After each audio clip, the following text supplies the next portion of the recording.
যখন উড়িষ্যার লোকেরা দেখলেন প্রভু জগন্নাথের আসল হাত।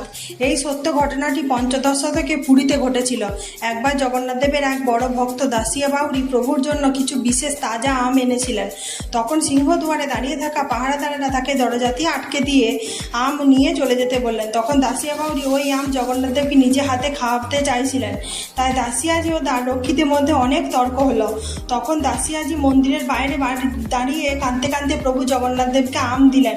জনতার ভিড় উনাকে নিয়ে ঠাট্টা করবার জন্য এটা দেখতে এলেন যে উনি জগন্নাথ দেবকে কিভাবে আম খাওয়ান। তখন সকলে দেখলেন এক এক করে আম কমে যাচ্ছে। তারপর যা হলো আজও বহু প্রজন্মের মনে আছে। উনাদের মধ্যে অনেকে দেখেছিলেন কালো রঙের দুটি হাতের মতন দেখতে দুটি আকৃতির আম নিচ্ছে, আর দ্রুত সমস্ত আম অদৃশ্য হয়ে গেল। পরের দিন পুরোহিতেরা দেখলেন জগন্নাথ দেবের কাছে কিছু আমের আঁটি ও খোসা পড়ে রয়েছে। এমনই ভক্তপ্রেমী হলেন আমাদের প্রভু জগন্নাথ দেব। তাই কমেন্ট বক্সে সবাই লিখুন জয় জগন্নাথ।